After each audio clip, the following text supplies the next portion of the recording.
नमस्कार, यह है आवाज़ द वॉइस और आवाज़ द वॉइस में मैं मंजीत ठाकुर एक बार फिर से हाजिर हूँ आपके सामने किताबों की दुनिया में। और जैसा कि हम इस कार्यक्रम में नामचीन ऐसी शख्सियतों को लेकर के आते हैं जिन्होंने अपने लिटरेचर के ज़रिए, अपने शब्दों के ज़रिए एक मुकाम हासिल किया है। और आज ऐसी ही हमारी मेहमान हैं अमिता ठाकुर। अमिता ठाकुर द्विभाषी लेखिका हैं, यानी 2 लैंग्वेजेस में लिखती हैं, अंग्रेज़ी और हिंदी दोनों में इनकी कलम बराबर चलती है। और उनकी जो किताब है, नई किताब आई है उफ मन्नू, ये हिंदी में है और ये एक रोमांटिक नॉवल है। और अमिता जी के बारे में हम और भी आगे बात करेंगे, लेकिन सबसे पहले स्वागत करते हैं अमिता जी किताबों की दुनिया में। शुक्रिया मिस्टर मंजीत, थैंक यू। सबसे पहले तो ये कि ये जो 2 लैंग्वेज में आप लिखती हैं, इसका मतलब है 2 भाषाओं पर बराबर की कमांड है, बराबर की पकड़ है।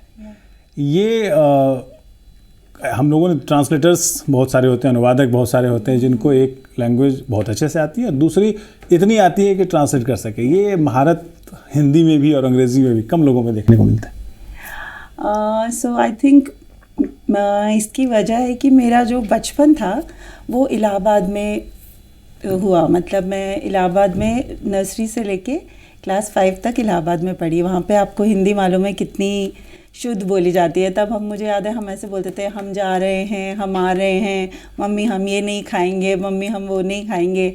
लेकिन एट द सेम टाइम हम पढ़ रहे थे सेंट मेरीज़ कॉन्वेंट में। सो मतलब आई थिंक वो फॉर्मेटिव ईयर्स में हमको दोनों लैंग्वेजेस बहुत अच्छे से एक्सपोजर मिला, इंग्लिश में भी और हिंदी में भी। और मुझे काफ़ी हद तक यूपी की भाषा भी आती है। मतलब मैंने अपनी एक स्टोरी लिखी थी, श्रवनिया, शॉर्ट स्टोरी है, वो जगन्नाथ पे पब्लिश हुई थी।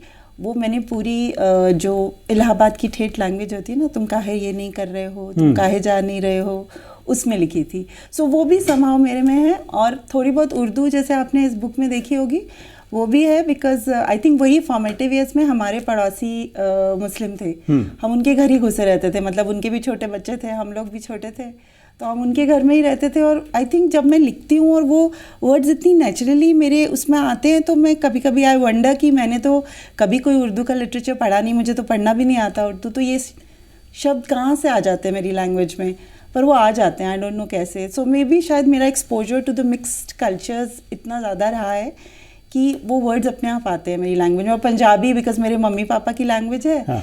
तो वो भी हम सुनते थे बचपन में, तो पंजाबी भी आती है। देन उसके बाद माय पापा वाज इन रेलवेज, तो हमारी हर 3 साल में ट्रांसफ़र हो जाती थी नॉर्थ के किसी भी स्टेट में, कभी इलाहाबाद, कभी जम्मू कश्मीर, कभी फिरोज़पुर, कभी करनाल, कभी कहीं। तो आई थिंक वो मल्टी लिंगुअल डायलेक्ट्स सुन के, अगर इस बुक में आपने देखा होगा मैंने रीजनल डायलेक्ट्स थोड़े डाले हैं सब में। सो आई थिंक वो वहीं से आए हैं। Otherwise I am not a literature student, मैंने कभी लिटरेचर पढ़ा नहीं। मैंने BSc ज़ूलॉजी में किया था और पूरी स्टूडेंट लाइफ मैंने साइंस ही पढ़ा है। हाँ। तो अभी मैं लिटरेचर लिख रही हूँ। हाँ। तो I think it's very natural and it's God gift. अगर मैं थोड़ा सा इस बात की छूट लूँ ये कहने के लिए कि जो विज्ञान के छात्र होते हैं वो अच्छा साहित्य लिखते हैं, वो अच्छा लिटरेचर से मेरे कहने का मतलब है कि अधिक लोगों तक पहुँचने वाला लिटरेचर।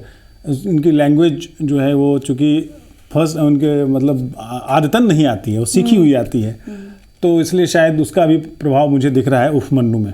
सीरियसली? हाँ। एक सवाल उफ मन्नू से पहले, चूँकि उफ मन्नू की बात कर रहे हैं, इस किताब में मुझे रोमांस दिख रहा है। जितना मैंने पढ़ा है, मैंने करीब 80% किताब पढ़ ली है, तो मुझे इसमें एक रोमांस बहता हुआ दिख रहा है। पहली पंक्ति से किताब शुरू होती है और वहाँ से माहिरा जो कि सेंट्रल कैरेक्टर है इस किताब में, और वो और मनन चौरसिया के बीच का जो प्रेम है वो बिल्कुल मुझे लगता है, जहाँ तक मैंने पढ़ा है, वहाँ एक नदी की तरह बहता है। रोमांस लिखने में कितनी दिक्कत होती है या बिल्कुल आपका सहज स्वभाव है रोमांस लिखना? नहीं, romance comes naturally to me. और ये रोमांस, इस तरह का रोमांस क्योंकि मैंने कभी ज़िंदगी में एक्सपीरियंस नहीं किया, तो मैं इसको पेपर पे उतारना चाहती थी। मार्गरेट एटवुड एक बहुत फिक्शनल जो राइटर हैं, बहुत मशहूर, वो यही कहती हैं कि जो राइटर्स होते हैं हम, जो हम नहीं कर पाते ना, वो हम ज़्यादा अच्छी तरह से लिख पाते हैं, बिकॉज वो हमारे अंदर घुटा रहता है कहीं ना कहीं। हमको we want to experience that. तो अगर आप फिजिकली एक्सपीरियंस नहीं कर सकते तो आप पेपर पे उतार देते हैं उसको। सो आई थिंक मेरा सेंट्रल कैरेक्टर तो यही था, उनका passionate love affair and there जो उनकी आपस में जुदाई होती है और उसका रीज़न क्या है। सेंट्रल थीम वही था स्टोरी का। बाकी सारी स्टोरी तो फिर उसके अगल बगल मैंने बुनी है। तो दैट इज़ हाउ रोमांस तो बहुत नेचुरली आता है, मेरी हर स्टोरी में थोड़ा बहुत रोमांस कहीं ना कहीं होता है। अच्छा, मैं अगर ये कहने की छूट लूँ, आप रोमांस से कैसे वंचित रह गई? क्योंकि हमारे दर्शक देख रहे होंगे कि कितनी अच्छी लेखिका तो हैं ही, खूबसूरत लेखिका भी है, तो ये कैसे हुआ कि आप रोमांस से वंचित रह गए? वो बहुत बड़ी कहानी है, वो हम फिर कभी उसके बारे में चर्चा करेंगे। हाँ ठीक है। लेकिन ये रोमांस जब आता है तो आपको क्या मन में ये कभी ख्याल नहीं आता कि यार रोमांस में क्या होता है, एक लड़का होता है, एक लड़की होती है, और दोनों बिछड़ जाते हैं और फिर मिल जाते हैं। ये एक ऐसा सेंट्रल थीम है जिसके आसपास कम से कम 10,000 किताबें, उपन्यास लिखी जा चुकी होंगी। दोहराव का खतरा नहीं लगता कि मैं तो उसी कहानी पूरी पढ़ी नहीं है तो मैं क्या बोलूँ कि मिल जाते हैं, बिछड़ जाते हैं, वो तो आप पूरी पढ़ेंगे तो आपको पता चलेगा। द एंडिंग इज द मैं उपमन्यु पे टिप्पणी मैं कह रहा था कि ये एक ऐसा थीम है जिसपे 10,000 फिल्में बनी होंगी या 10,000। तो अगर आप रोमांस लिख रही हैं तो आपको लिखने से पहले, किताब लिखने के बाद जो आया वो एंड प्रोडक्ट हमारे पास है, वो तो हम पढ़ने के बाद उस पर टिप्पणी करें, लेकिन जो आइडिया, जब सिनॉप्सिस आप किताब का लिख रहे हैं तो ये डर नहीं लगता है कि यार मैं एक रोमांस पे किताब लिख रही हूँ, क्या दोहराव तो नहीं हो जाएगा? ये मैं पूछ रहा था। नहीं, क्योंकि ये रोमांस ऐसा है कि मैंने आज तक नहीं पढ़ा ऐसा रोमांस। आपने इसकी एंडिंग नहीं पढ़ी शायद, इसलिए आपको ऐसा लग रहा है, लेकिन ऐसा रोमांस मैंने ना पढ़ा है और ना कहीं देखा है। और ये मैं अगर सही माने में बोलूँ तो ये रोमांस से ज़्यादा हमारी ह्यूमन नेचर को दिखाता है। इसमें दो नेचर्स दिखाई हैं बहुत डिफरेंट, एक मायरा की और एक मनन की। जहाँ की मायरा को दिखाया गया है कि वो अपने जज्बात में बस बह रही है, और मनन एक ऐसा इंसान है जो अपनी मजबूरियों से घिरा हुआ है, प्यार भी करता है लेकिन उस पे उसकी मजबूरियाँ या उसकी जो प्रायोरिटीज़ हैं वो हावी हैं। सो वो एंड में निकल के आता है कि like this is just about human emotions, हमारी प्रायोरिटीज़, हमारा कल्चर, हमारी अपब्रिंगिंग कैसे हुई है, हम कितने आज़ाद ख्याल हैं या हम कितने हिंदी में क्या संकुचित ख्याल बोलते हैं, हाँ वो है। तो वो चीज़ एंड में निकल के आती है। So this is the difference between both of them. It is a personality difference also, कि हम दो लोग एक तरह प्यार तो कर सकते हैं, एक जितना प्यार भी कर सकते हैं, पर हम उसे निभाते कैसे, वो हमारी पर्सनालिटीज जाहिर करती है। अच्छा, जब उपन्यास लिखती हैं तो कैरेक्टराइजेशन भी करती हैं, जाहिर है, तो उसके लिए क्या नोट्स लेती हैं या फिर कैसे दिमाग में ही सब कैरेक्टर्स फिट रहते हैं? मेरे कैरेक्टर्स दिमाग में ही लड़ते रहते हैं मुझसे। सो मैं कभी ऐसा नहीं करती कि मैं पहले, हाँ सेंट्रल कैरेक्टर ज़रूर होते हैं। अगर आपने एक कहानी पढ़ी होगी, इसमें 20 दोस्त हैं, तो 20 दोस्त हैं तो हर किसी की कहानी मैंने पहले नहीं सोची थी। पहले मैंने माहिरा और मनन के बारे में सोचा, फिर मैंने सोचा उन्हें 20 साल के बाद मिलाएं कैसे। तो आजकल रीयूनियंस होते हैं, फिर मैंने सोचा अगर रीयूनियन होंगे तो और भी 20 दोस्त होंगे, और 20 दोस्त और होंगे तो उनकी भी तो कोई ना कोई कहानी होगी, सिर्फ दो पात्र तो अपनी कहानी नहीं सुनाएंगे ना, so that would be very boring. तो फिर मैंने उनकी कहानियाँ भी वीव करी, बट वो सब कहानियाँ मैंने पहले दिमाग में सेंट्रल प्लॉट सोच लिए थे उन सब प्लॉट्स के भी। तो फिर मैंने जब लिखने बैठती हूँ, मेरे में वो शायद कहते हैं कुछ फ्लेयर है कि मेरे को ज़्यादा एफर्ट नहीं डालना पड़ता लिखने में। सना, सोढ़ी सब एक एक करके आते रहते हैं। मतलब पहले सोच लेती हूँ मैं कि ये इतने फ्रेंड्स होंगे, ये क्या बोलेगा, वो क्या बोलेगा। हाँ, उनकी जो माइक्रो डिटेलिंग है कि वो कैसे बोलेंगे, क्या डायलॉग बोलेंगे, वो तो धीरे धीरे लिखने के टाइम पे आता है, बट अदरवाइज मेरा सब दिमाग में ही प्लान हो जाता है पहले। तो आपकी जो पहली किताब है, पहली है शायद, हाँ, माया आराध्या अंग्रेजी में है। वो अभी हम लोग बात कर रहे थे, उन्होंने बताया कि रिलेशनशिप मतलब माँ और बेटी के रिश्तों के बीच की कहानी है। वो पहले वो किताब कैसे आई और रोमांस बाद में क्यों आया, और वो उस किताब का क्या है, थोड़ा बताएं। वो किताब है, जैसे कि हमारे देश में ये बहुत बड़ी प्रॉब्लम है कि male child and female child में अभी भी जो खुशी प्रकट होती है, मतलब मेल चाइल्ड पैदा होता है तो लड्डू का डब्बा फट से खुलता है, फीमेल चाइल्ड पैदा होती है तो पहले सब एक दूसरे को देखते हैं लड्डू का डब्बा खोले ना खोले। सो वो चीज़ तो हमने बढ़ते से लेके आज तक देख ही रहे हैं, मतलब और हमारी फैमिली में भी कुछ ऐसा था, हम सब बहनें हैं तो हमें आते जाते ये लोग यही बोलते थे, अच्छा तुम्हारे मम्मी पापा का बेटा नहीं था इसलिए तुम 3-4 बहनें हो, ये है वो है। तो मैंने तो हमको सुनने में बहुत अजीब लगता था बचपन में, वो सब चीज़ें ना बच्चा एक्सप्रेस नहीं कर पाता, बट यहाँ कहीं बहुत आपको दिखती हैं। तो फिर जब मैं फिर एक दो चीज़ें और, जैसे हमारे सोसाइटी में हम लोग आजकल तो इंटरनेट टीवी कितना है, हम ये सब सुनते हैं, बच्चे को फेंक दिया कहीं, गर्ल चाइल्ड आपको कूड़े के डब्बा में मिल रही है, तो वो that's it's very similar to that. So it's basically on adoption, mother and daughter, love of adopted mother and daughter. It's not mother and daughter, it's adopted mother and daughter, and father's hatred for that adopted daughter. It's on 3 characters. अच्छा. So it's also very beautiful. वो बस वो novella है, बल्कि पूरी मतलब novel भी नहीं बोलूँगी मैं, it's only 16,000 words जो मैंने 16 दिन में लिखी थी. अच्छा. 16 दिन में. हाँ, बट वो कहानी मेरी आज भी, मतलब मैंने बहुत सारी शॉर्ट स्टोरीज भी लिखी हैं, कम से कम 8-10, और माया राधा और मन्नू, बट मेरी आज भी माया राधा मेरी फेवरेट है. अच्छा. लेकिन मुझे लगता है कि दर्शकों को उपमन्नू ज़्यादा पसंद आएगी जितना नहीं, रोमांस उसमें भी है थोड़ा. अच्छा, बहुत उसमें भी है. अच्छा, क्या है कि हिंदी की इस किताब में उपमन्नू, हिंदी समाज, इसमें कुछ ऐसे दृश्य हैं जो हिंदी के समाज को बहुत आसानी से पचते नहीं हैं. जैसे माहिरा विवाहिता है, वो अपने पुराने प्रेमी से मिलती हैं और दोनों अंतरंग संबंधों में भी जाते हैं. क्या ये हिंदी समाज को पचेगा, या आपको लगता है कि इंटरनेट के समाज में आज की डेट में सब हो रहा है, बस ये है कि जो इसमें लिखा है वो सब होता है. हाँ, बिल्कुल होता है. पर सिर्फ फेस वैल्यू पे हम सब बड़े हाईली कैरेक्टर्ड लोग अपने आप को समझते हैं. हम हिपोक्रेट हैं. हाँ, हम हिपोक्रेट हैं, बुरी तरह से हिपोक्रेट हैं. और आज के स्पेशली इन अर्बन क्लास ये सब होता है. जो भी इसमें लिखा है ये फिक्शनल कैरेक्टर्स मैंने बोला है, बट ये सब असल ज़िंदगी में भी होता है. It's very common these days, but how I portrayed it that is different. यहाँ पे वो चीटिंग नहीं हो रही है, यहाँ पे it's very much natural human emotions. It's not that she is deliberately cheating her husband. It is very natural, which is coming in the story, that she is not cheating, she is just in love, that's it. अच्छा, आज दर्शकों को हम बता दें कि जब हम ये बातचीत रिकॉर्ड कर रहे हैं तो वो दिन है वर्ल्ड बुक लवर्स डे.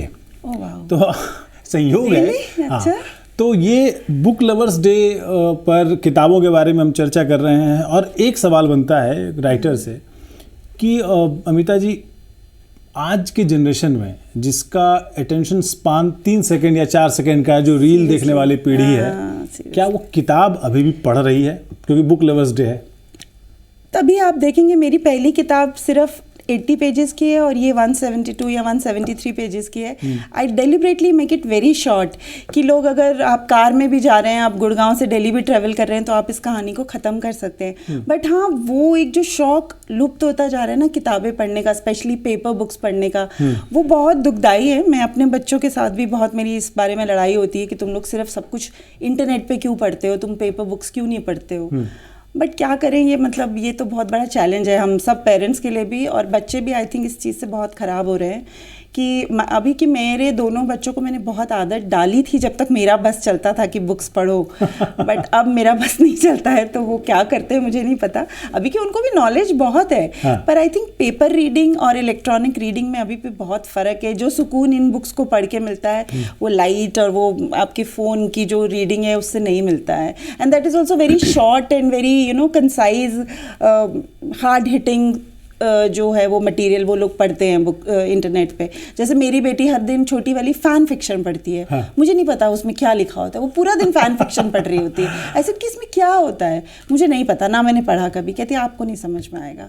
तो वो दुख है, बहुत दुख है कि बच्चे, और स्पेशली हिंदी बुक्स, मतलब हिंदी बुक्स तो कोई उठा के राजी नहीं. मेरी ये बुक भी हर जगह, हर बुक स्टोर में कहीं पीछे पड़ी होती है. तो मतलब हम उनको बोलते हैं कहीं इन्हें भी आगे लगा दो. नहीं मैडम, इंग्लिश का हमारे पास आगे डिस्प्ले होता है, हिंदी की बुक्स पीछे ही रहती है. तो ये मतलब वो भी ऐसे देश में जहाँ पर आकर आप कस्टमर केयर पे बात करेंगे तो 90% हिंदी बोलते हैं लोग, लेकिन वो आपको हिंदी के लिए 2 दबाना पड़ेगा. हाँ, इंग्लिश के लिए अंग्रेजी के लिए एक दबाएंगे आप, और हिंदी के लिए 2 दबाना हो. तो ठीक है, ये एक मानसिकता है कि अंग्रेजी ठीक है. अच्छा, लेकिन तैयारी करती हैं आप लिखने से पहले? No, I never take notes, I never. मेरी कहानी के कैरेक्टर्स मुझे हिट करते हैं सबसे ज़्यादा वॉक करते हुए, खाना बनाते हुए, और कभी कभी बाथरूम में भी. हाँ. तो मतलब जब मैं बिल्कुल जब मेरा और कहीं, जब आप खाना बना रहे होते हैं तो आप सिर्फ खाने में ध्यान दे रहे होते हैं, उस समय शायद कैरेक्टर को स्पेस मिलती है मेरे दिमाग में घुसने की। जब इसमें आपने सोडी का भी एक डायलॉग पढ़ा होगा, मैंने अभी भी किसी और भी जगह बोला था, बिकॉज मेरी बुक्स में कभी कस वर्ड्स नहीं होते, मतलब I don't use bad language. तो पर उसमें एक डायलॉग है जो सोडी बोलता है कि नो ऑफेंस कि जो मेल ईगो है वो बड़ी कुत्ती चीज़ है। तो मतलब मैं नहीं लिखना चाहती थी ये पर्टिकुलर वर्ड, बट वो कैरेक्टर मुझे यहाँ से बोल रहा था कि नहीं, ये मुझे ऐसे ही बोलना है, आप इसको किसी और तरह नहीं लिख सकते हो, आपको ऐसे ही लिखना है, बिकॉज ये मेरी लैंग्वेज है, आप ऐसे लिखो। तो कैरेक्टर्स कई बार बुलवाते हैं राइटर से। मैं ये इनकी बात है, कर्स लैंग्वेज नहीं बोलना चाहती हैं, अब्यूसिव लैंग्वेजेस नहीं बुलवाना चाहती हैं, लेकिन अब मुझे ऐसा लगता है कि गालियाँ अगर हमारे समाज का हिस्सा है तो किरदारों के जरिए तो आएगा, अगर हम अपने नैरेटिव में ना लिखें, बट अगर कोई किरदार बुलवाना चाहता है आपसे, कई बार किरदार बुलवाता है कि आप इसको ऐसे ही लिखेंगे, आप किसी और तरह नहीं लिख सकते। हाँ, गालियों का भी समाज शास्त्र होता है। अच्छा, ये अगली किताब हम लोग कब उम्मीद कर सकते हैं? क्योंकि एक अच्छी किताब पढ़ने के बाद दर्शकों को, पाठकों को, और मेरे जैसे जो रीडर हैं जो रोज़ कम से कम एक किताब पढ़ते हैं, तो उनको लगता है कि अगली किताब कब आएगी?